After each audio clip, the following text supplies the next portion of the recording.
Assalamualaikum warahmatullahi wabarakatuh. Eee, Halo semuanya, kami hari ini ingin membahas tentang uji statistik parametrik dari kelompok 6. Nah, untuk kelompok 6 sendiri itu ada, saya sendiri, bernama Aisyah Nur Febrianti, kemudian rekan saya bernama Susan Handayani, dan rekan saya yang lain bernama Tiara Nurul Khawlah. Nah, untuk soal yang pertama kami akan membahas tentang, uji parametrik. Jadi yang pertama soalnya berbunyi, kami ingin menguji hubungan antara intensitas penggunaan gadget variabel X dengan kualitas tidur variabel Y pada mahasiswa. Nah, semakin tinggi intensitas penggunaan gadget diduga dapat memengaruhi kualitas tidur mahasiswa, seperti sulit tidur, sering terbangun saat malam hari, atau berkurangnya waktu istirahat. Untuk itu, kami membuat kuesioner yang di dalamnya terdapat pertanyaan-pertanyaan yang mengarah pada intensitas gadget dan kualitas tidur. Kami mengumpulkan sekitar 40 responden untuk pengujian ini. Sebelum melakukan uji korelasi atau regresi, peneliti harus memastikan bahwa data memenuhi asumsi dasar statistika parametrik dengan melakukan uji normalitas dan uji linearitas. Untuk pengambilan data sendiri kami menggunakan Gform dengan link yang ada kami tampilkan di sini. Gform-nya sendiri berjudul tentang kuesioner hubungan antara intensitas penggunaan gadget dengan kualitas tidur. Di sini kami sudah cantumkan beberapa pertanyaan-pertanyaan yang ada di Gform seperti saya menggunakan gadget setiap hari dalam waktu yang lama. Para responden diminta untuk memilih sangat tidak setuju, setuju atau sangat setuju. Jadi responden sendiri nanti yang akan memilih. Kemudian juga ada pertanyaan seperti saya sering menggunakan gadget sebelum tidur, lalu saya tetap menggunakan gadget meskipun sudah larut malam dan sebagainya. Ada beberapa banyak pertanyaan yang kami tanyakan.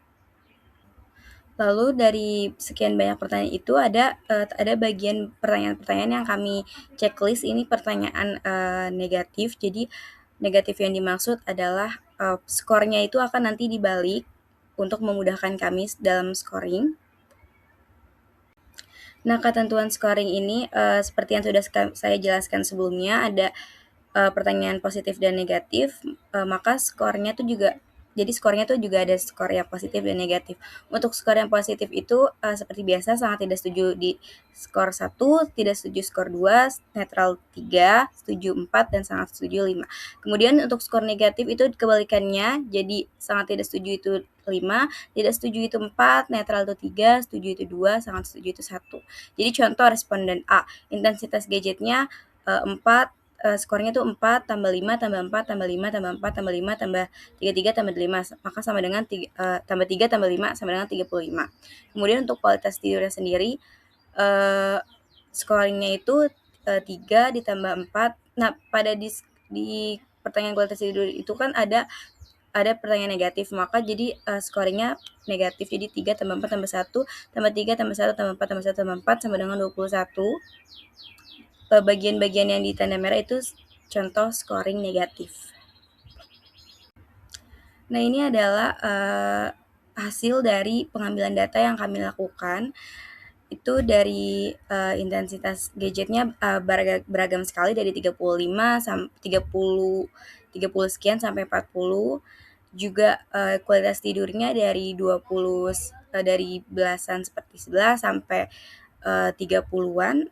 Itu hasil dari kuesioner kami. Nah, ini untuk hasil kuesioner dari responden 21 sampai 40 orang, sedangkan yang tadi responden 1 sampai 20 orang. Kami mengumpulkan sebanyak 40 responden dengan beragam skor yang kami dapat. Baik, saya Susan Handayani. Di sini saya akan membahas uji normalitas. Uji normalitas sendiri bertujuan untuk mengetahui apakah data yang digunakan berdistribusi normal atau tidak. Pada analisis parametrik, data harus memenuhi asumsi normalitas sebelum dilakukan pengujian lebih lanjut. Nah, untuk di SPSS, langkahnya yang pertama, input data X dan data Y ke data view. Selanjutnya, pilih Analyze, Descriptive Statistik, lalu Export. Masukkan variabel kualitas tidur Y dan intensitas gadget X ke kotak dependent list. Pilih Plots, lalu centang Normality Plot with Test. Selanjutnya, pilih Continue, lalu klik OK.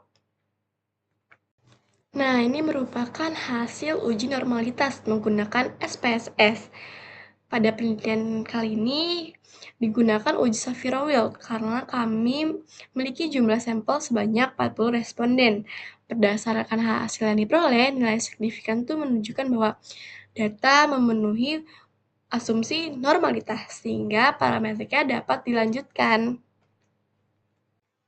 Baik, selanjutnya adalah uji linearitas. Uji linearitas sendiri bertujuan untuk mengetahui apakah hubungan antara variabel bebas dan variabel terikat bersifat linear. Pengujian ini merupakan salah satu syarat sebelum melakukan analisis kolerasi person maupun regresi linear. Langkah di SPSS yaitu pilih menu Analyze, lalu Compare Means, dan Means. Masukkan variabel kualitas tidur Y ke kotak Dependent List dan intensitas gadget X ke kotak Independent List. Klik Option, lalu centang pada bagian Test for Linearity. Lalu klik Continue dan OK. Berdasarkan hasil SPSS, diperoleh nilai deviation from linearity sebesar 0,276. Karena nilai tersebut lebih besar dari 0,05, maka tidak terdapat penyimpangan yang signifikan dari hubungan linear. Dengan demikian, hubungan antara intensitas penggunaan gadget dan kualitas tidur dapat dianggap linear, sehingga asumsi linearitas tersebut telah terpenuhi. Selanjutnya adalah uji kolerasi Pearson. Uji kolerasi digunakan untuk mengetahui kekuatan dan arah hubungan antara dua variabel. Hasil analisis dinyatakan dalam koefisien korelasi atau nilai R yang berkisaran dari -1 hingga +1. Selain mengetahui kekuatan hubungan, uji kolerasi juga menunjukkan apakah hubungan tersebut bersifat positif ataupun negatif. Sebelum kita melakukan uji korelasi, kita harus terlebih dahulu merumuskan hipotesis. Hipotesis 0 atau H0 menyatakan bahwa tidak terdapat hubungan yang signifikan antara intensitas penggunaan gadget dan kualitas tidur. Sedangkan hipotesis alternatif atau H1 menyatakan bahwa terdapat hubungan yang signifikan antara kedua variabel tersebut. Berdasarkan pengambilan keputusan adalah nilai signifikan kurang dari 0,05, maka H0 ditolak, dan sebaliknya. Jika nilai signifikan lebih besar daripada 0,05, maka H0 diterima. Pada uji kolerasi Pearson, nilai R menunjukkan arah dan kekuatan hubungan. Nilai +1 menunjukkan hubungan positif sempurna. Nilai -1 menunjukkan hubungan negatif sempurna, sedangkan 0 menunjukkan tidak adanya hubungan linear. Sebelum menggunakan uji Pearson, data harus memenuhi dua asumsi utama, yaitu berdistribusi normal dan memiliki hubungan linear. Dan cara untuk melihat hasil melalui tabel R, yang pertama kita menentukan DF-nya, selanjutnya menentukan nilai signifikansi. Yang ketiga, mencari angka di baris DF. Yang keempat, kita lihat aturan keputusannya. Nah, berdasarkan hasil SPSS, diperoleh nilai Pearson correlation sebesar -0,176. Nilai negatif menunjukkan arah hubungan yang berlawanan, yaitu ketika intensitas penggunaan gadget meningkat, kualitas tidur cenderung menurun. Namun, karena nilai mendekati 0, maka hubungan tersebut termasuk sangat lemah.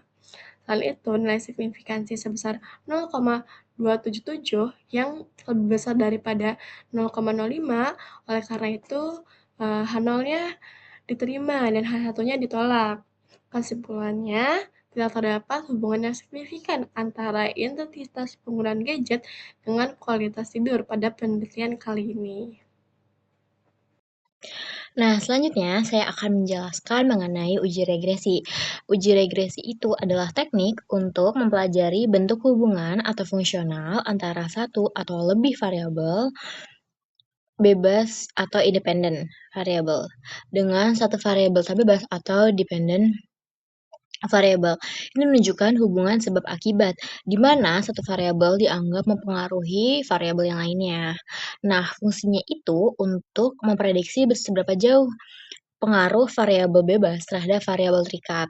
Yang kedua, yaitu memperkirakan nilai variabel terikat atau Y jika nilai variabel bebas atau X diketahui.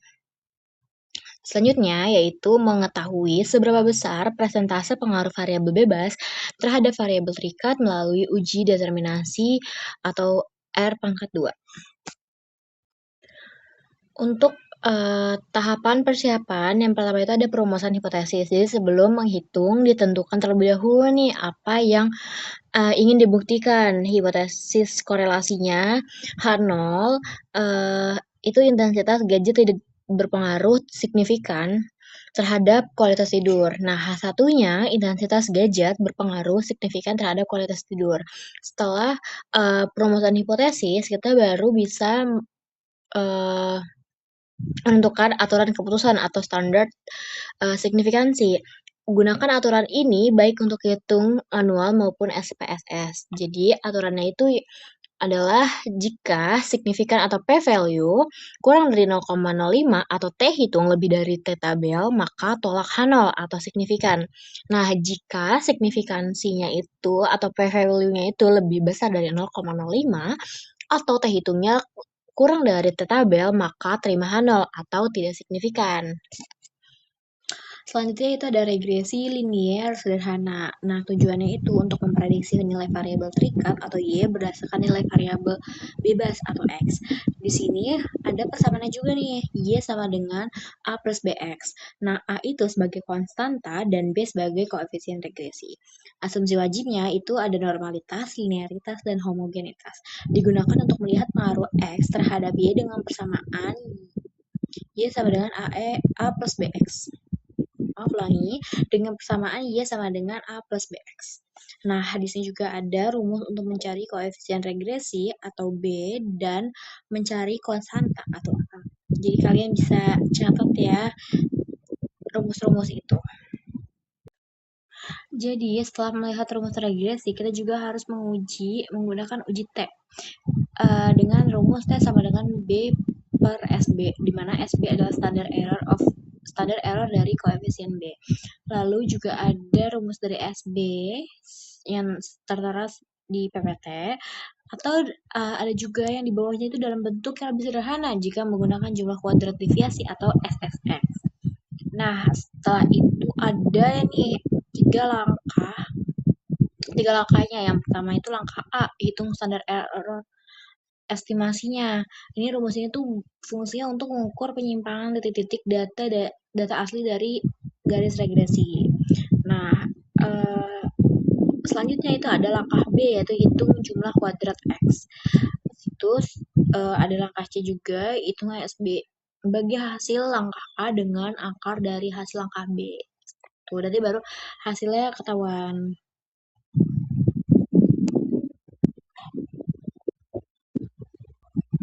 Nah, karena tadi udah menggunakan manual, sekarang kita menggunakan SPSS-nya.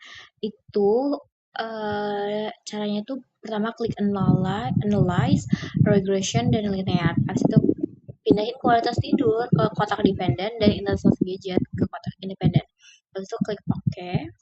Lalu kalian bisa baca outputnya melalui tabel model summary, itu lihat R-square, dan tabel of coefficient, lihat kolom B-nya untuk angka konstanta A dan koefisien B. Oke, berikut adalah hasil SPSS uji regresinya. Teman-teman bisa lihat ya hasil SPSS seperti ini.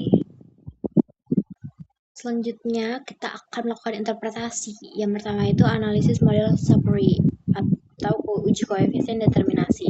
Nah, di bagian ini kita tuh melihat seberapa besar variabel intensitas gadget mampu menjelaskan variabel kualitas tidur. di sini ada tertera nilai R square-nya itu 0,031 dan interpretasi itu nilai ini menunjukkan bahwa 3,1% variasi pada variabel kualitas tidur dipengaruhi oleh intensitas gadget. Sisanya ada faktor lain yang mempengaruhi di luar penelitian ini. Yang kedua itu ada analisis ANOVA atau uji F atau kelayakan model. Tabel ini tuh digunakan untuk mengetahui apakah model regresi ini layak digunakan untuk memprediksi variabel kualitas tidur. Di sini ada nilai, kita lihat nilai signifikannya. Itu ada 0,277. Yang dimana nilai signifikansinya itu lebih dari 0,05, maka model regresi ini tidak signifikan. Artinya, variabel intensitas gadget secara simultan tidak memiliki pengaruh yang signifikan terhadap kualitas tidur. Selanjutnya ada analisis tabel koefisien atau uji T dan persamaan regresi. Kan udah dilihat nilai koefisiennya, nilai konstannya, terus juga intensitas gadget, pokoknya dan lain-lain gitu ya. Terus juga ada persamaan regresi linearnya dengan rumus yang udah dijelasin sebelumnya. Lalu juga selanjutnya akan ada penjelasan mengenai interpretasi persamaan. Jadi konstantanya itu kan 30,321. Jika intensitas gadget nilainya adalah 0, maka nilai kualitas tidur adalah sebesar 30,321. Nah, koefisien regresi itu kan hasilnya minus 0,152. Jadi setiap terjadi kenaikan satuan pada intensitas gadget, maka nilai kualitas tidur akan menurun sebesar 0,512. Koefisien bernilai negatif yang berarti hubungan keduanya berlawanan arah. Nah, kesimpulan akhirnya, intensitas gadget itu tidak memiliki pengaruh yang signifikan terhadap kualitas tidur meskipun arah hubungannya menunjukkan kecenderungan negatif yang artinya semakin tinggi penggunaan gadget, kualitas tidur semakin menurun. Namun pengaruh tersebut sangat kecil dan tidak signifikan secara statistik, sehingga faktor lain itu masih bisa mempengaruhi kualitas tidur. Nah, itu dia pemaparan dari saya beserta teman-teman saya. Apabila ada pertanyaan, boleh banget nih di kolom komentar karena kita membuka Q&A session. Oke, sampai bertemu di pertemuan selanjutnya.